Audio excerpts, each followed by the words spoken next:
एक पूर्व प्रधानमंत्री की पत्नी को उनके ही घर में बंद करके जिंदा जला दिया गया। निहत्थे सरेंडर कर चुके पुलिसकर्मियों को भीड़ सड़क सड़क पर घसीट कर पीट पीट कर मार देती है। संसद, सुप्रीम कोर्ट, प्रधानमंत्री आवास, लोकतंत्र के हर मंदिर को जलाकर राख कर दिया गया। यह किसी हॉरर फिल्म की स्क्रिप्ट नहीं बल्कि हमारे पड़ोस नेपाल की दिल दहला देने वाली हकीकत है। लेकिन सबसे बड़ा और डरावना सवाल यह है कि जो आंदोलन कुछ दिन पहले सिर्फ एक सोशल मीडिया बैन के खिलाफ शुरू हुआ था, वो अचानक हत्या और आगजनी की इस खूनी आग में कैसे बदल गया, एक चिंगारी ज्वालामुखी कैसे बन गई। आज हम इस खूनी खेल की पूरी कहानी और इसके पीछे दबे सालों के गुस्से को आपके सामने रखेंगे।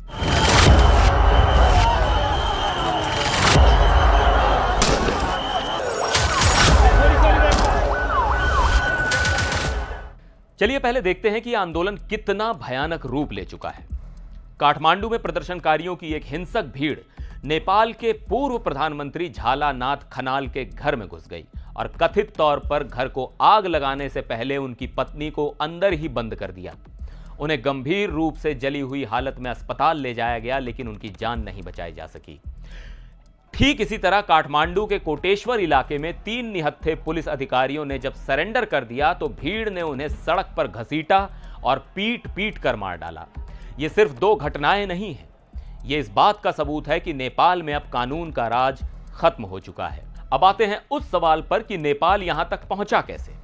आपको याद होगा ये सब कुछ सोमवार से शुरू हुआ था एक सोशल मीडिया बैन के खिलाफ। जेन जी के युवा सड़कों पर थे, लेकिन उनकी मांगे सीमित थी। तो फिर ये सब इतना हिंसक कैसे हो गया? क्योंकि वो सोशल मीडिया बैन तो बस एक चिंगारी थी। बारूद तो नेपाल में सालों से जमा हो रहा था, और ये बारूद था भ्रष्टाचार का लावा।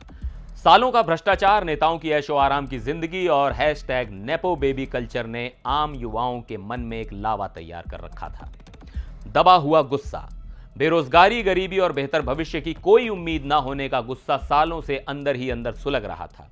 राजशाही की मांग, और इसी भीड़ में एक और मांग की आग सुलग रही थी, राजशाही की वापसी की मांग। कई लोग मौजूदा लोकतांत्रिक सिस्टम से तंग आकर दोबारा राजशाही लाना चाहते हैं। तो हुआ यह कि सोशल मीडिया बैन ने इन सभी अलग अलग तरह के गुस्से को, इन सभी दबी हुई आवाजों को एक साथ एक ही मंच पर यानी सड़क पर ला दिया। और जब सरकार ने इस एकजुट गुस्से को दबाने की कोशिश की तो यह ज्वालामुखी की तरह फट पड़ा। और जब यह ज्वालामुखी फटा तो उसने सिर्फ नेताओं को नहीं बल्कि पूरे सिस्टम को अपनी चपेट में ले लिया। प्रदर्शनकारियों ने लोकतंत्र के हर प्रतीक को जलाकर राख कर दिया। संसद भवन जला दिया, सुप्रीम कोर्ट जला दिया, प्रधानमंत्री आवास और राष्ट्रपति कार्यालय सब जला दिए। ये तस्वीरें दिखाती है कि अब यह लड़ाई सिर्फ इंटरनेट की नहीं रही। यह लड़ाई अब भ्रष्टाचार, राजशाही और मौजूदा सिस्टम के खिलाफ एक आर पार की जंग बन चुकी है। इस विस्फोटक गुस्से को सरकार संभाल नहीं पाई। सोमवार को जब प्रदर्शनों को रोकने के लिए पुलिस ने कार्रवाई की तो उसमें कम से कम 19 प्रदर्शनकारियों की मौत हो गई, और इन 19 मौतों ने आग में घी का काम किया। जेन जी का गुस्सा बेकाबू हो गया। हजारों प्रदर्शनकारियों ने प्रधानमंत्री ओली के दफ्तर पर धावा बोल दिया, जिसके बाद भारी दबाव में उन्हें इस्तीफा देना पड़ा। लेकिन उनके इस्तीफे के बाद भी हिंसा नहीं रुकी, बल्कि और ज्यादा भड़क गई। नेपाल आज एक ऐसे मोड़ पर खड़ा है जहां से आगे सिर्फ अंधेरा दिख रहा है।